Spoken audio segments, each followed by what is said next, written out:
sobre infección urinaria. El encargado del día de hoy es el alumno Juan Carlos Hernández Balcázar, que es estudiante del 7º año de medicina de la Universidad César Vallejo de Piura.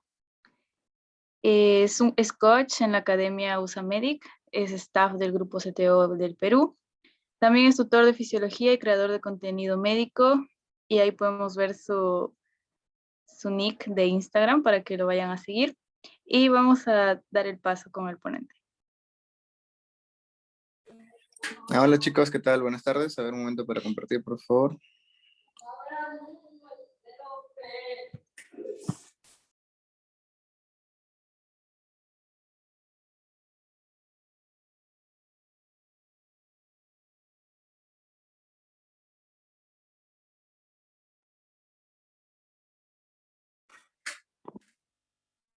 ¿Listo? ¿Me confirman si se ve, por favor? Sí. Ya, genial. Muy bien. Sí se ve. Bien, doctores, buenas tardes. Es un tema corto, pero bueno, en la práctica hospitalaria es muy común. Van a verlo muy frecuentemente. Ya, vamos a ver cosas puntuales nada más, sobre todo clínica, diferenciales, tratamiento. Recuerden que cuando aborden una enfermedad, tenemos que basarnos, bueno, les recomendaría que basen en lo que es en el guión de la enfermedad, como tal, en los cuales ves diferentes factores, por ejemplo, ve lo que es definición, ve lo que es epidemiología, factores de riesgo o etiología en algunos casos, clasificación, clínica, diagnóstico y tratamiento. ¿Ya? Eso es lo que debes tener en cuenta sobre respecto al guión de la enfermedad. Es una forma práctica de hacerlo, y bueno, sí le recomendaría que lo haga. Y bueno, vamos a comenzar. Muy bien, vamos a ver los conceptos o definiciones. Clásicamente, que siempre nos han dicho que es aquella infección de tracto urinario en la cual podemos definirlo y podemos clasificarlo dependiendo, ¿ya? Ahora, podemos definirlo, siempre nos han dicho, con lo que es una infección urinaria clásica, es cuando tiene 10 a las 5 unidades formadoras de colonias, ¿cierto? La definición clásica, concepto general, que todos sabemos desde, bueno, hace mucho tiempo, tal vez antes de inclusive el curso de urología. Ahora, en su clasificación, nosotros podemos, hay varias formas de clasificarlo, incluso, te he puesto las dos clásicas, pero hay una tercera, puede lo que son superficiales y profundas, también puedes encontrarlo de así, ¿ya? Si recomiendan una literatura para complementar o clásica de urología, ya el Campbell de urología también es muy útil, y bueno, actualizaciones, por ejemplo, con Actoday va muy bien de la mano. Muy bien. Entonces, en su clasificación anatómica, doctores, se pueden ser o bien altas, o estas pueden ser bajas, ¿correcto? En las altas tenemos las clásicas, pielonefritis, ¿cierto? Las famosas pielonefritis. ¿Listo? Y las bajas tenemos lo que son la cistitis y la uretritis. La cistitis y la uretritis.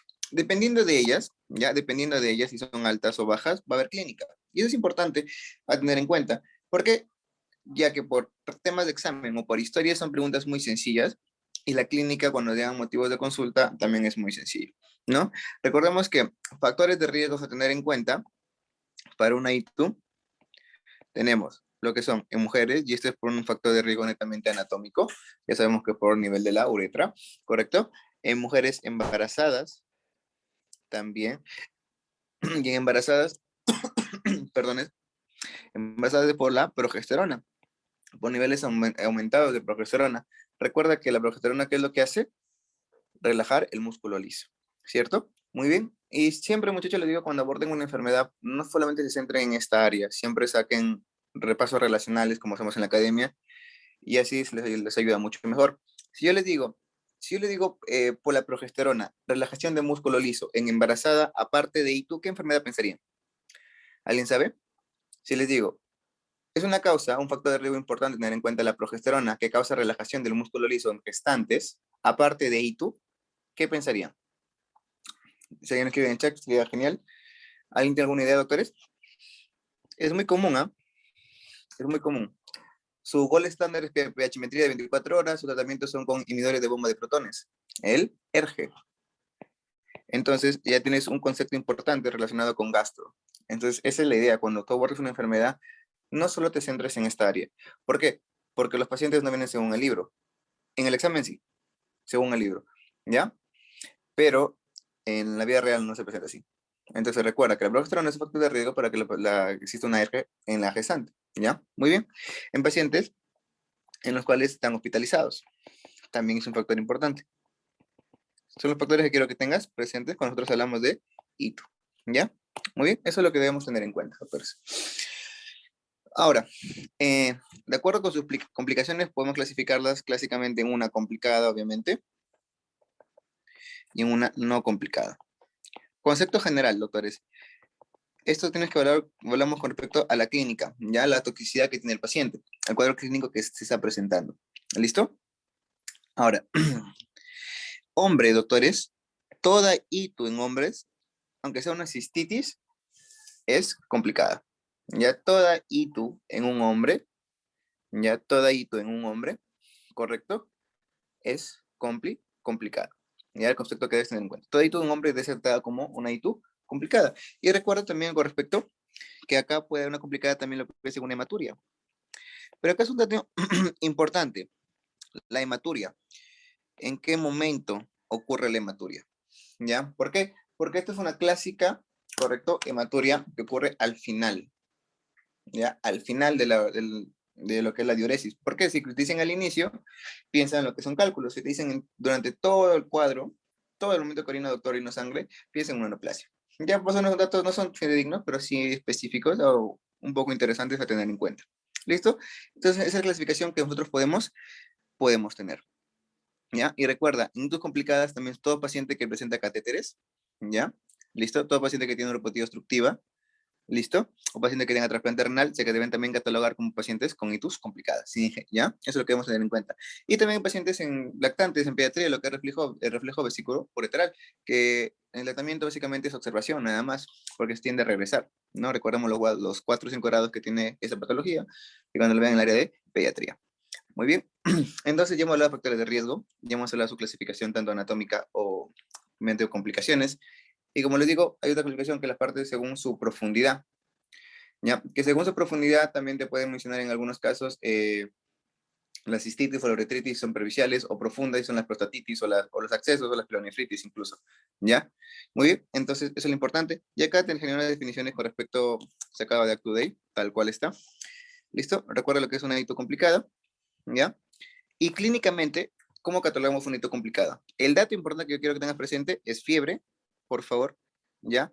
Dolor en ángulo costovertebral, ¿correcto?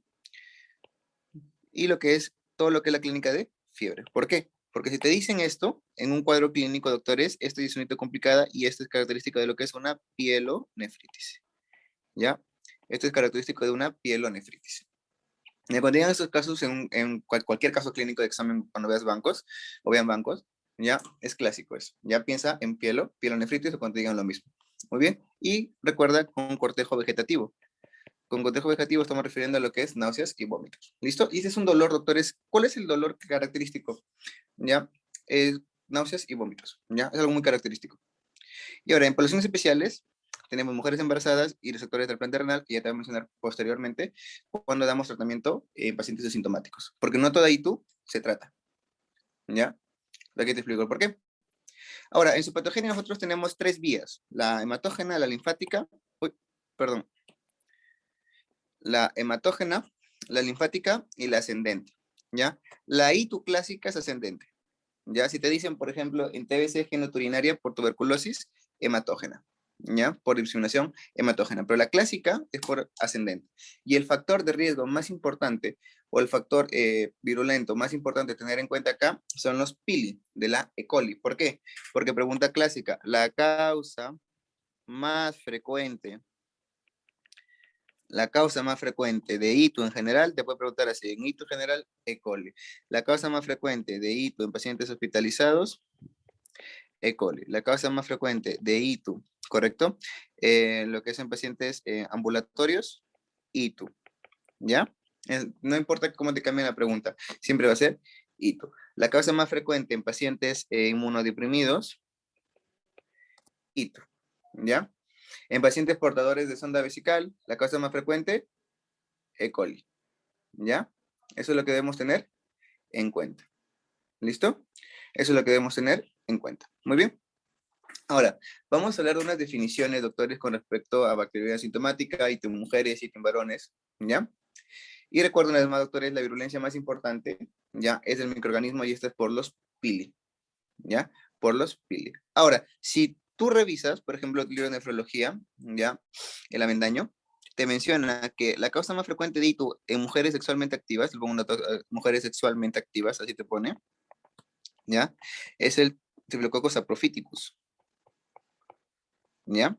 Si te preguntan así, a seca, mujeres sexualmente activas, saprophyticus. Esto lo dice el avendaño en lo que es en el libro de nefrología, ¿ya? Por si acaso te puedan poner, ¿ya? Por si acaso te puedan poner. Pero en general la causa más frecuente, E. coli, ¿ya? E. coli. Usualmente, bueno, nunca he visto un banco que te pregunten esto, pero siempre es E. coli, ¿ya? Ahora, la bacteria sintomática, bueno, sobreentiende, es toda clínica o todo cuadro en los cuales es asintomático, vaya la redundancia, ¿correcto? ¿Y cómo se define? La definición de esta es aquella en las cuales tiene 10 a las 5 unidades formadoras de colonias, ¿cierto? En una muestra de captura limpia. Recuerda que esta muestra de captura limpia tiene que ser a nivel de las mañanas, a nivel de chorro medio, ¿ya? ¿Por qué las mañanas? Porque es un tema netamente fisiológico de la densidad de la orina, ¿ya? Es algo importante tener en cuenta. Recuerda que el valor de la densidad de orina es entre 1018 a 1020 aproximadamente, y siempre la muestra de chorro medio, ¿ya? Y se define como 10 a las 5, ¿correcto? Pero de un solo patógeno, en al menos 2 urocultivos consecutivos, ¿ya? Eso es lo que estén en cuenta. O de un solo patógeno en una muestra mediante catéter, pero de 5 a la 10 a la 4. O de 10, ¿ya? A la 3, a la 2, perdón, en un aspirado suprapúbico. Ya en un aspirado suprapúbico. De 10 a la 2 en un aspirado suprapúbico. Estas son las tres definiciones que nos menciona Acto D con respecto cuando hablamos de una bacteriuria sintomática. No debe tratarse, ya, salvo en 5 condiciones. ¿Ya? No es de tratamiento, salvo en 5 condiciones. Ya, salvo en 5 condiciones. ¿Cuáles son? Pregunta, embarazadas. Ya, bacterias asintomáticas en embarazadas es tratamiento. Indicaciones de tratamiento. ¿Ya? Embarazadas. ¿Ya? ¿Por qué? Porque recuerda que la causa más frecuente o el foco séptico más frecuente de sepsis en embarazadas es el foco urinario, una pielonefritis. Ya es el foco más frecuente, es por eso. ¿Listo? En pacientes inmunodeprimidos. ¿Listo? Pacientes que van a necesitar van a tener una cirugía urológica previa, e infecciones por Proteus, de igual forma, porque recuerda que el Proteus asocia una infección a lo que son a nefrolitiasis o urolitiasis también, ¿ya? Muy bien, y en niños menores de 5 años. Entonces, siempre viene acá el repaso. ¿Por qué menores de 5 años, doctores? Yo cuando llevo urología no sabía por qué, solamente lo había estudiado, pero ya cuando pasa el tiempo te voy a preguntar algunas cosas. ¿Por qué menores de 5 años? Recuerda que la E. coli se puede complicar con el SHU, ¿no? El síndrome urémico hemolítico. Se puede complicar, ¿ya? Es por eso que en niños menores de 5 años se da tratamiento, por el riesgo, que es muy bajo, pero puede estar presente, ¿ya? Y recuerda que en el SHU también tenemos una tríada característica, ¿cierto? Muy bien, eso es lo que debemos tener en cuenta. Cuando vamos a un repaso a una enfermedad, debe ser así, integral. Una otra cosita, acordarte, ¿ya? Por ejemplo, por Proteus, ¿alguien sabe a qué tipo de urolitiasis se asocia? ¿Alguien recuerda? ¿Por los cálculos de qué?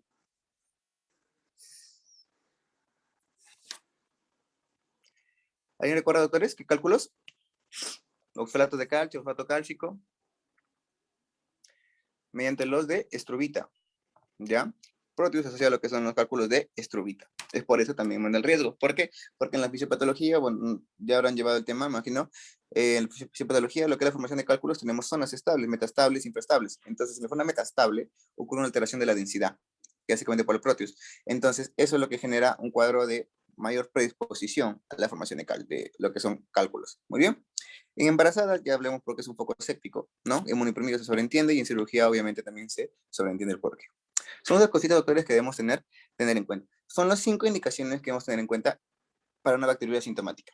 La que más preguntan, embarazada. ¿Ya? Embarazada y por Proteus. ¿Listo? Son las que más preguntan. Embarazada sí o sí vas a darle su tratamiento. Muy bien. Ahora, en ITU en mujeres, doctores, clásicamente o la forma más frecuente de presentación es la cistitis. La cistitis. ¿ya? Es la forma más frecuente de manifestación clínica, o de forma. Recuerda que en la cistitis, en estos casos, ¿correcto? La presentación típica, ¿ya? Que se asocia a lo que es cefalea, que no es como un cuadro tal cual, aclaro, no es como una clínica específica, pero está muy frecuente en personas con mujeres que sufren de cefalea, muy característico. Y eso pasa simplemente inadvertido. Pero es tenerlo en cuenta, ¿correcto? Tenemos vesical, ¿correcto? Lo que es incontinencia de urgencia. Muy bien, eso es lo que debemos tener en cuenta, ¿ya? Lo que es una cistitis, que es la clásica, que es la presentación mucho más clásica, y el tratamiento te mencionan, algunos libros mencionan dosis cortas de 3 días, pero por ejemplo, Up2Date te menciona de 5 a 7 a 5 a 7 días, ya de 5 a 7 días, eso es lo que te menciona clásicamente Up2Date. Entonces la clínica va a ser disuria, poliacuria, tenemos vesical, cefalea, más menos cefalea, es una clínica característica de una ITU clásica en mujeres, que es donde más se frecuenta, donde más presentación hay. Muy bien, y el tratamiento, que es lo que nos interesa en este caso, ¿ya? ¿Qué tenemos que hacer? Evaluar. Aunque se piden dosis cortas, de 5 a 7 días, en promedio son 5 días, va muy bien lo que son la moxi, lo que se utiliza mucho, o la cefalexina, ¿ya? Ahora, el timetropin y el sulfametazol debes tener en cuenta que en embarazadas no se da en el tercer trimestre, igual que la interferontoína. ¿Por qué? Por el riesgo de anemias, ¿correcto? De anemias. ¿Qué anemias? Lo que son anemias hemolíticas en el recién nacido. Ya, eso es lo que vamos a tener en cuenta. No te olvides, por favor, clásica motivo de consulta. Doctor, orino mucho, tengo bastante ganas de orinar. Ya tengo la sensación, doctor, que quiero ir al baño bastantes veces. ¿Va cuántas veces al baño? Usualmente iba 5, doctor, al día. ¿Ahora cuántas va? 9, 10. Me arde por orinar a veces, doctor. ¿Correcto? Cuadro siempre es clásico de una cistitis, que es muy frecuente en mujeres. Entonces, acá las combinaciones que se da amoxi. Ahora, el problema es que amoxi sí te cubre, pero tiene alta resistencia actualmente. Entonces, lo que se puede dar, lo que son agregarlo con un inhibidor de beta-lactamases, lo que es el clavulanato, ¿cierto? Entonces, vas a darlo de 5 a 7 días. Esa es la clásica que se usaba anteriormente, y recuerda lo que es el timetropin, que va muy, muy bien. Pero recuerda que no se puede dar durante el embarazo, tanto en el primero o tercer trimestre, más en el tercer trimestre, por el riesgo de anemia hemolítica, ¿ya? Un riesgo de anemia hemolítica. Y recuerda que la fosfomicina es muy buena, pero es cara, que solamente se da en una monodosis, que es 3 gramos por vía, por dosis única, por vía oral, ¿ya? Eso es lo que debemos tener en cuenta, ¿ya? Eso es lo que debemos tener en cuenta. Muy doctores, entonces recuerden motivos clásicos de consulta. Cualquier de estas alternativas va muy bien. Ahora, doctores, en una ITU en mujeres clásica, no complicada, a la vez estable, no tiene fiebre, no tiene signos de leucocitos que están marcados, todo eso, vamos a darnos cuenta en los prácticos hospitalarios que siempre dan ceftriaxona. Recuerden que la ceftriaxona es un antineocefolopurina de tercera generación muy buena contra gran negativos. Recuerda que el ECOL es un gran negativo, pero no se da, tratemos de no darlo así por así, ya, porque es un antibiótico muy, muy, muy bueno, que en algún momento también va a haber resistencia. Y no es necesario, doctores. Tenemos gran cantidad de antibióticos para dar alternativas. Y se dan cuenta, ¿correcto? No se, no te menciona esa persona para una ITU clásica, una cistitis, si te das cuenta, no te menciona. Entonces, eso debemos tener en cuenta, ¿ya? Recuerda que secrafona combate esta meningitis, para que te des cuenta del espectro que tiene, y no se debe utilizar en cuadros leves, ¿correcto? Que es básicamente que están estables, ¿sí? Ahora, pielonefritis. Todo lo que te dicen de cistitis, todo lo de cistitis, ¿ya? Acompañado de fiebre, puño de percusión lumbar positiva, sensibilidad en ángulo costovertebral y cortejo vegetativo, que son náuseas y vómitos. Esa es la característica caso clínico que te va a decir un paciente con pielonefritis. Por ejemplo, si tú ves bancos de nefro o de uro, te van a decir mujer, usualmente son entre los 30 y 50 años, acompañado con náuseas, vómitos, ¿correcto? Más fiebre, te van a decir más leucocitosis, ¿correcto? Más PPL positivo, listo. Diagnóstico. Ah, tú sabes, busca pielonefritis, ¿ya? Eso es lo que te voy a mencionar siempre en los casos clínicos. Y algo importante, cuando tú banqueas debes tener en cuenta ya qué datos clínicos son muy repetidos y que debes tenerlos ya. Cuando tú le haces eso, tú dices, ya debes tenerlo fijo. Por ejemplo, si te dicen dolor fósil de acá derecha, tú qué vas a buscar apendicitis. Si te dicen, por ejemplo, no sé, pulso deficitario, un pulso arrítmico, una taquiarritmia, fibrilación auricular. Si te dicen ausencia de onda P, fibrilación auricular, ¿me entienden? Entonces son esas cositas, doctores, que con la práctica van a tener listo. Le dicen un motivo de consulta, algo, pum, y sacas diferenciales importantes. Ya sabes qué vas a buscar, ¿ya? Entonces, la clásica condición de pielonefritis, cistitis, y algo importante, este paciente se encuentra inquieto, ya, inquieto, no sé, cuando lees en práctica clínica, no va a estar tranquilo con las posiciones ni nada, ya, tú te vas a dar cuenta que ese paciente lo vas a ver mal, tú dices, este paciente está mal, no está estable para nada, ya, tú lo vas a ver mal, entonces es característico de la pielonefritis. Ahora, ¿qué tratamiento? Porque nosotros tenemos pielonefritis leves y complicadas y severas. Entonces, también hay casos de pielonefritis, no toda pielonefritis se va a hospitalización, pero usualmente sí se va. Tú vas a verlo que usualmente sí se va, ¿ya? Entonces, no toda pielo tiene que irse a hospitalización, ¿ya? ¿Por qué? Porque en la leve, en las severas, doctores, en las severas, escucha bien, en las severas tú ya debes cubrir pseudomona. Tú ya debes cubrir pseudomona, ¿correcto? Debes cubrir enterococo, ¿correcto? Y el tratamiento es mucho más prolongado, ¿ya? Es mucho más prolongado. ¿Listo? Eso es lo que debes tener en cuenta, ¿ya? Entonces, en pacientes hospitalizados, con la combinación clásica, te van a dar banco, ya para que cubran gran positivos, más un carbapenén antiseudomonas. Mero. Si te das cuenta, no está ERTA. Pregunta de farmacología. ¿Cuál de los carbapenén no es activo contra pseudomona? Ertapenem. Anótalo, ¿ah? Con respecto a pseudomonas, tienes que saber qué antibióticos son efectivos. Por ejemplo, si hablamos de betalactámicos y te dicen, por ejemplo, copenicilinas, ¿cuáles son? Pipericilina, ¿no? Pipericilina más tazobactam, clásico, el famoso pipetazo. Si dicen cefalosporina de tercera generación, tienes ceftazidima. Si dicen cefalosporina de cuarta generación, cefepime. Ojo, ceftriaxona no es activo contra pseudomonas, por si acaso. Y recuerda que la ceftriaxona tampoco es útil contra infecciones dérmicas. Es importante tener eso en cuenta, ¿ya? ¿Qué más? A los carbapenén. Todos menos ERTA. ERTA no es activo contra pseudomonas. Y los monobactámicos Astronan. Entonces, clásicamente, cuando te digan esto, Penicillera busca un carbapenén con banco. O en algunas cosas alternativas busca lo que son también aminoglucósidos. También va muy bien de la mano. ¿Ya? Ahora, dicen otros pacientes hospitalizados, el MDR es lo que es el riesgo de multidrogoresistencia de la bacteria. O si no, una alternativa siempre va a la clásica ceftriaxona, pero ya en pacientes hospitalizados que ya se cataloga como una pielonefritis severa, doctores. Ahí recién damos Sectra, ¿ya? Ahí sí recién damos Sectra. ¿Listo? Ahora, alternativas, las quinolonas van muy bien. Lo malo es que tienen mucha resistencia, ¿ya? Y recuerda, un dato de una pepita, ¿cuál es todos los antibióticos que te he dado son por vía parenteral? Y te pregunto, ¿cuál antibiótico por vía oral tiene efectividad contra pseudomonas? Teóricamente, el ciprofloxacino, por si acaso. Ya, teóricamente tiene actividad por vía oral. Pero todos teniendo que por vía intravenosa o parenteral. Ya, igual, todo el ambiente de pielonefritis se vía por parenteral, por si acaso. Entonces, vas a lo que es Sectria, ¿correcto? O alternativa, lo que es piperacina tazobactam, o vas a dar quinolonas. Y va muy bien, ¿ya? Y en pacientes ambulatorios, si te das cuenta, te dicen ciprofloxacino por vía oral.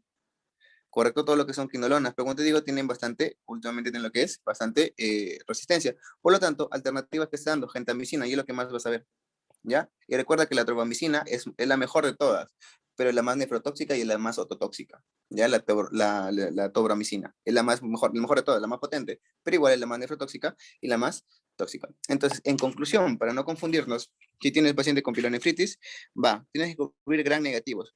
Entonces, ahí sí tienes que dar ceftriaxona. O alternativas, aminoglucósidos. ¿Listo? Aminoglucósidos. Una de las dos va muy bien de la mano. Y quinolonas. Quinolonas para pacientes no hospitalizados va muy bien lo que son las quinolonas, ¿ya? En pacientes hospitalizados, no, por la alta resistencia que hay actualmente, ¿ya? La alta resistencia que hay actualmente. Muy bien, ese concepto quiero que esté claro, doctores. Toda esta información es sacada de los cuadros, todo eso, por si acaso. Y le vamos a ver lo que es ITU en varones, ¿ya? La ITU en varones, doctores, como les digo, se cataloga como complicada, ¿ya? Se cataloga como complicada. ¿Listo? Se cataloga como complicada. Esta ITU en varones, doctores, el agente, a tener en cuenta, nosotros vamos a hablar si es una prostatitis aguda, una prostatitis crónica bacteriana, o lo que es una crónica no bacteriana. Ahora, la causa más frecuente de prostatitis en general sigue siendo E. coli, ¿ya? Es E. coli. ¿Listo? Es E. coli. Es la causa más frecuente. Ya en la prostatitis, E. coli. Muy bien, eso quiero que tengas presente. Ahora, ¿cómo se manifiesta esta clínica en un paciente varón? Te van a mencionar cuadros de tenesmo, ¿ya? tenesmo, y también cuadros de prostatismo. ¿Qué quiere decir? Le preguntas, porque a veces los pacientes tienen vergüenza de decir esto, le dice, señor, ¿usted cuando está orinando no siente como que un espadazo, un hincón abajo? En la parte de abajo, en la región interescrotal. Sí, doctor, siento dolor ahí. Ya, eso es clásico, es muy clásico de prostatitis aguda. Ya, entonces la cosa más frecuente de prostatitis aguda, recuerda en general, es E. coli. Ya, es E. coli. Ya, es E. coli. Ahora, como ves en este cuadro, te dice lo que es uroplasma y micoplasma, pero es no bacteriana. Pero son bacterias atípicas en realidad. Pero esto se hace por descarte, ¿ya? Por descarte. Porque lo primero que debes pensar es cubrir E. coli, ¿ya? Debes cubrir E. coli. Entonces, el cultivo clásico de una prostatitis aguda, ¿ya? Es a historia de ITU y cultivo positivo, porque es una prostatitis aguda. Ahora, el tratamiento es con cotrimoxazol, ¿ya? Recuerda todos que el cotri es lo mismo que decir sulfametazol más trimetoprim, ¿ya? Es lo mismo, solamente dice cotrimoxazol, es lo mismo, es la misma composición. El tratamiento es por 4 semanas, doctores, o fluoroquinolonas por 4 semanas. ¿Por qué? Porque en la farmacocinética de estos antibióticos penetran muy bien la próstata, pero en una próstata inflamada. En una próstata ya que la inflamación vaya disminuyendo progresivamente, la penetración es muy limitada. Por eso se da por 4 semanas. El problema es que como hay mejoría clínica a la 1 o 2 semanas, ya no se deja de hacer.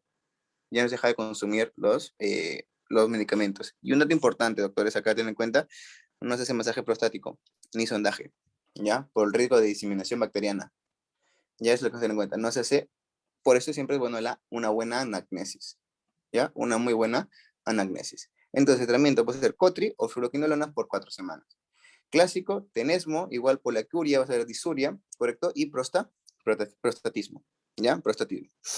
Ahora, lo que te he puesto abajo, ¿correcto? Con respecto a la uretritis y la uretritis no gonocócica, también es otra etiología a tener en cuenta. ¿Por qué? Porque la gonocócica, ¿ya? La uretritis gonocócica, obviamente esa etiología es Neisseria gonorrhoeae, ¿no? Que es un diplococo gran negativo, ¿ya? Entonces, el clásico es secreción purulenta, como el que estamos observando acá. Y el cuadro es muy agudo, doctores, es muy agudo. Antes de los 5 días del contacto, el paciente decir, ¿sabe qué? ¿Ha tenido relaciones sin protección de barrera? Sí, no ha tenido, listo. Y vas a ver examen físico, vas a ver secreción purulenta. Entonces eso, no piensa otra cosa, eso es gonorrea. Ya, eso es gonorrea. ¿Listo? Y el tratamiento para gonococo, muy bien va ceftriaxona, doctores. ¿Ya? Va ceftriaxona. Es más, cuando ustedes lean ITS, según la guía técnica del MINSA, en los síndromes de descarga uretral, ¿ya?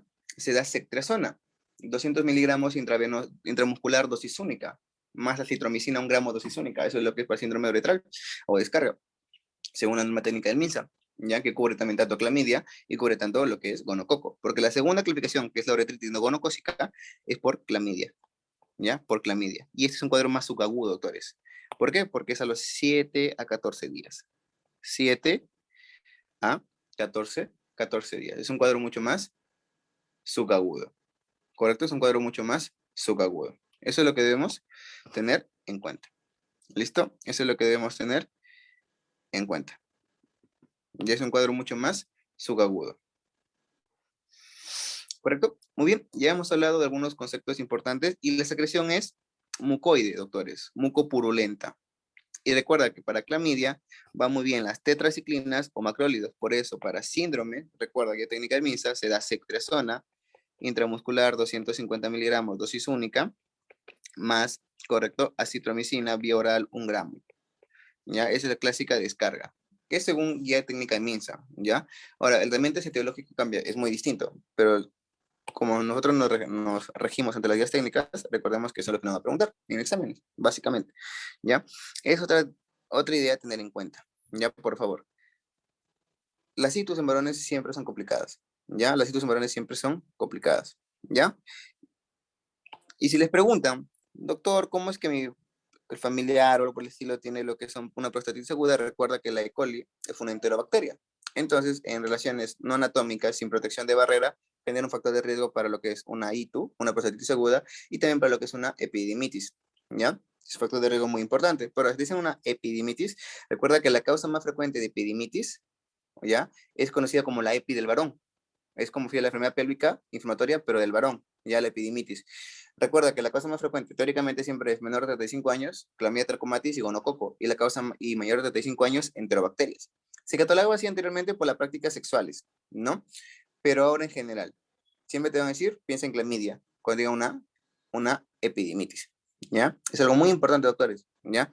Y obviamente lo que es la uretritis gonocócica y no gonocócica son catalogadas como una infección de transmisión sexual, y ya sabemos mediante qué vía, ¿no? Entonces, eso es lo que hemos tenido en cuenta, así cosas muy puntuales con respecto al tratamiento de la ITU en varones, y sobre todo, tener en cuenta. No te olvides, prostatitis, fluoroquinolonas o cotrimoscazol por 4 semanas, y la gonocócica o no gonocócica vas a dar cetrazona en dosis única, y lo que es la gonocócica, macrólidos por 5 a 7 días, se recomienda, ¿ya?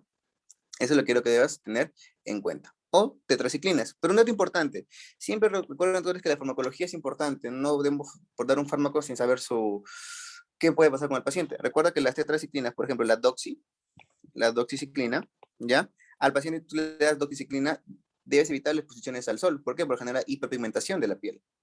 Por eso, y te lo vuelvo a relacionar un cuadro clínico de otra área, por ejemplo, por eso los dermatólogos cuando tienen acné no recetan doxi, sino aminociclina. Es más cara, pero evita ese efecto adverso, que es la hiperpigmentación dentaria o de piel. ¿Ya? Por eso, paciente que tú le des doxi tiempo prolongado, tienes que decirle que tenga o evitar la exposición al sol, ¿ya? Por la hiperpigmentación que va a tener. Por ejemplo, los macrólidos van muy bien, pero ¿cuál es el macrólido? La citromicina va muy bien. ¿Por qué? Porque esta no interfiere con la CYP3A4. No interfiere. Recuerda cuál es el citocromo correcto de la familia de la CYP que interfiere o que se metaboliza la mayoría de los fármacos, es la CYP3A4. Y como no interfiere con esta, no hay interacciones medicamentosas. En cambio, con la eritrina y la claritro sí. Entonces son esas cositas pequeñas, doctores, que debemos tener en cuenta. ¿Ya? Eso que debemos tener en cuenta. Muy bien. Y ahora les he puesto acá lo que es la tuberculosis genitourinaria, con respecto a... Y acá te mencionan una triada muy característica, que es la triada de Colombino, ¿ya? La triada de Colombino. Es muy conocida en realidad, ¿ya? La triada de Colombino. ¿Qué te quiere decir? Piuria ácida, más urocultivo negativo, más una orina ácida, ¿ya? Esa es la triada de Colombino. Ahora, importante, muy importante. Estos cuadros, cuando dicen tuberculosis genitourinaria, doctores, siempre les digo a mis alumnos, evalúen esto, línea de tiempo. Línea de tiempo es muy importante. ¿Qué pasa si tú tienes clínica genitourinaria? ¿Ya? Porque su clínica es muy inespecífica, es microhematuria, orquipedimitis crónica, dolor vago a nivel costovertebral, es muy inespecífica. Si te dicen esta clínica genitourinaria, por ejemplo, en 5 días, dicen esto, por ejemplo, en 2 semanas, en 14 días, según por línea de tiempo, tú vas a pensar que en 5 días va a ser un cuadro de TB, porque la TB es una enfermedad que se manifiesta de forma aguda. No, va a ser una ITU clásica. ¿Por qué? Por E. coli. Se te dicen en 14 días un cuadro subagudo más un antecedente, a veces no hay antecedente, pero en 14 días subagudo de 2 a 3 semanas aproximadamente, tú ya puedes pensar por ahí, y si menciona antecedente de TB, pues bacán, ¿no? Ya te está diciendo que es una tuberculosis genitourinaria, pero ¿qué pasa si no te lo dice? Un cuadro subagudo, una ITU clásica, te pregunto, ¿se manifestaría? No. ¿Cierto? ¿Qué pensarías? En una uretritis no gonocócica, ¿no? O en una tuberculosis genitourinaria, si te mencionan el cuadro de tuberculosis. ¿Me entienden? Es importante tener la línea de tiempo, no solamente memorizarnos clínica, diagnóstico, tratamiento, sino entender la clínica del tiempo, en qué manifestaciones, en qué momento ocurre. ¿Qué pasa si te digo en 5 días, pero asociado, acá otro, asociado a secreciones purulentas? ¿Qué vas a pensar? Gonococo. Te digo 14 días más secreciones mucopurulentas, uretritis no gonocócica, por clamidia. Entonces, son esas cositas, doctores, que a veces dejamos de lado, pero que debemos tener en cuenta. Y recuerda que en estos casos el diagnóstico es por cultivo de Lowenstein. Recuerda que si tú lees y debes leer la guía técnica de tuberculosis, porque te ves muy preguntado según rentabilidad en exámenes de neumología, ¿cuáles son las indicaciones de cultivo? Muestras extrapulmonares. ¿Por qué? Porque la prueba de BK tiene muy baja sensibilidad y especificidad para las pruebas extrapulmonares. Por eso, es indicación de cultivo. En menores de 15 años, indicación de cultivo. En muestras pausivacilares, indicación de cultivo. ¿Ya? Son cosas que vamos a tener en cuenta. Y el gol estándar de tuberculosis es cultivo de Lowenstein. PCR, según la guía técnica, no se cataloga todavía, por si acaso. ¿Y cuál es la PEPA? La localización más frecuente de la tuberculosis en el polo superior del riñón y el unión útero-vesical. ¿Cuáles son los signos imagenológicos que te van a mencionar? Riñón masticado o imagen en hoyo de golf. Ya, imagen en hoyo de golf. ¿Ya? Entonces, lo que te preguntan acá es la clínica, ¿correcto? Y el tratamiento, como una TB, extrapulmonar. Básicamente también como una TB extrapulmonar, ¿ya? Eso es lo que vamos a tener en cuenta. Y hemos hecho un review muy corto y muy sencillo con respecto a ITU, doctores. Y bueno, cuando ustedes lean un tema, lectura o estudio, tú tienes dos formas de estudiar, doctor. Ya tienen lo que es el repaso activo, ¿ya? Y tienen lo que es la repetición espaciada. A veces pensamos que es lo mismo, y no es lo mismo, claramente no es lo mismo. El repaso activo es cuando tú lees, listo, banqueas. Y es la mejor forma, doctor. Eso lee un tema y agarra bancos. Y créeme que vas a aprender muchísimo. Banqueas. ¿Listo? Banqueas o te haces evaluaciones con tu flashcard o por el estilo. ¿Listo? Banquea. Eso es lo que debes tener en cuenta. Ya, o agarras un tema y te empiezas a hacer mapas mentales, es la mejor forma de repaso activo. ¿Ya? Puede ser con banqueos o mapas mentales. Esto es muy importante. Ahora, la repetición espaciada es la que está de moda, las famosas flashcards. ¿Cuál es mejor? La que tú creas. Anki, Ren, ¿no? Por ejemplo, como verán cuenta, yo uso más Ren. Anki no me gusta mucho personalmente. Pero ahora, doctor, yo no utilizo cosas digitales a mano. Listo, no hay problema. Recuerda, el método de estudio se adapta a ti, no tú al método. Eso es algo que debemos tener en cuenta. Si ves un método de internet y ves que te llama la atención, genial, practícalo. Si ves que no te da resultados, déjalo y prueba otro. Y listo, así de sencillo y así de fácil, doctores. ¿Ya? Así de fácil. Muy bien, entonces vamos a borrar esto para que no se pierda la ilación. Infección de tracto urinario, patogenia, factores determinantes de virulencia. El más importante, el pili, ¿no? El pili, que ya les mencioné. Es el pili, ¿correcto? Siguiente. ¿Cuál es la triada de Colombino? Ya te lo mencioné hace un instante. ¿Cuál es la triada, doctores? A ver si me han prestado atención. ¿Cuál es la triada? Es lo que es. Recuerden, piuria ácida. Ya, muy bien. ¿Qué más? Complétenlo. Piuria Orina, ácida. Orina. Orina ácida. ¿Y qué más? Y urocultivo negativo. urocultivo negativo. Correcto, doctores. Muy bien, eso es lo que deben tener en cuenta. Y esa es la mejor forma que pueden aprender. Eso es lo que es un repaso activo. Pregúntate y banquea, doctores. Eso es muy importante. Banquea. Créeme que después de ser un tema, tú banqueas, los conceptos que se van a quedar es importante. Y les digo, ¿por qué? Porque la curva del olvido es así, clásico, si no leemos. En cambio, si leemos todos los días, cada 3, es recomendable al tercer día, al quinto día y al séptimo día. Se mantiene ahí. Igual vas a perder información, es inevitable perder información, pero es menos, ¿me entienden? Muy bien. Ahora, si les digo, la causa más frecuente de prostatitis, ¿cuál es?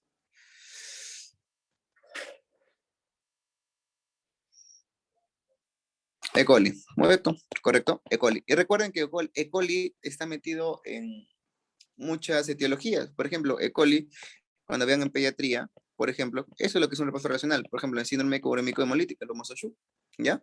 Se asocia mucho. ¿Te acuerdas? En lo que es en diarrea, porque la diarrea, mal controlada, desarrolla un SHU, ¿no?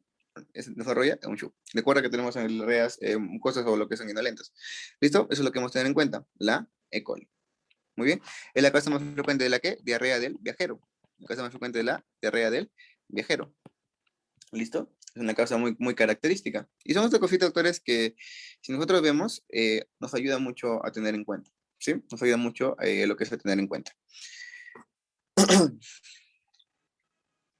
¿Cuáles son las indicaciones para que en una bacteriuria sintomática, correcto, se deba indicar tratamiento?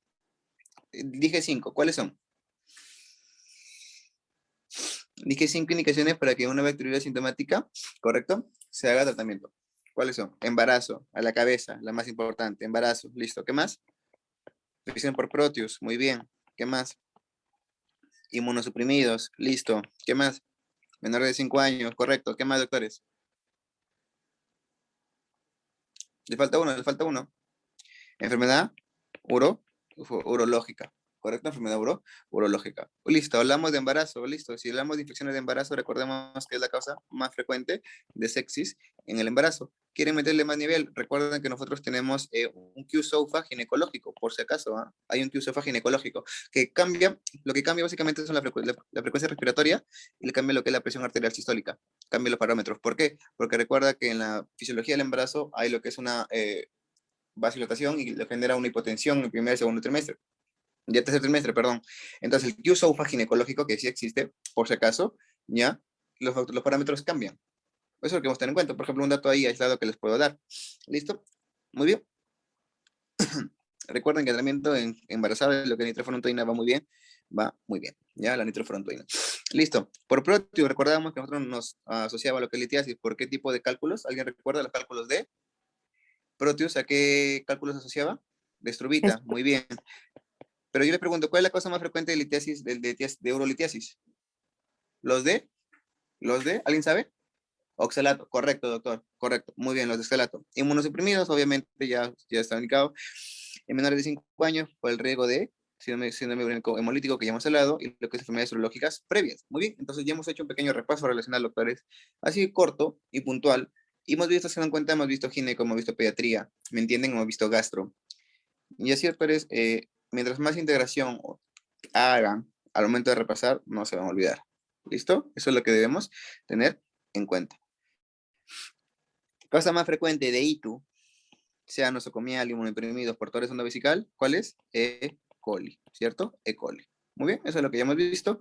Y bien, doctores, recuerden que si desean adquirir un curso de la Academia USAMEDIC usando el código Dr. Juanca93, van a tener un código adicional de descuento. Y estas son las páginas de la Academia USAMEDIC. Sí, si no se tienen alguna duda, alguna inquietud, o si ha quedado todo claro. Perdón, se movió. Esta es mi clase, lo siento. ¿O si ha quedado todo claro?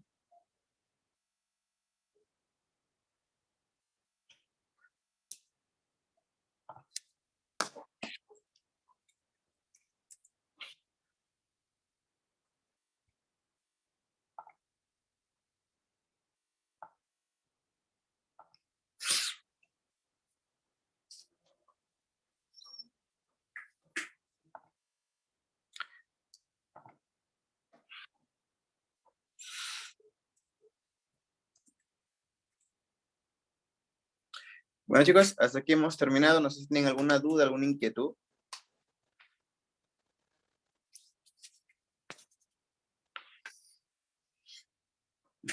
Muy bien, chicos. Entonces, conmigo será hasta una próxima oportunidad. Que tengan un excelente fin de semana, creo que es, ¿no? Sí, fin de semana. Y bueno, ya les doy los tics que espero les funcione y bueno, tengan una excelente noche. Cuídense mucho. Muchas gracias. Vamos a agradecer a nuestro ponente que nos ha dado un interesante tema el día de hoy y también les queremos agradecer a ustedes por asistir a esta ponencia. Aún hay más temas que desarrollar durante el transcurso de la semana. Esperamos que también puedan asistir.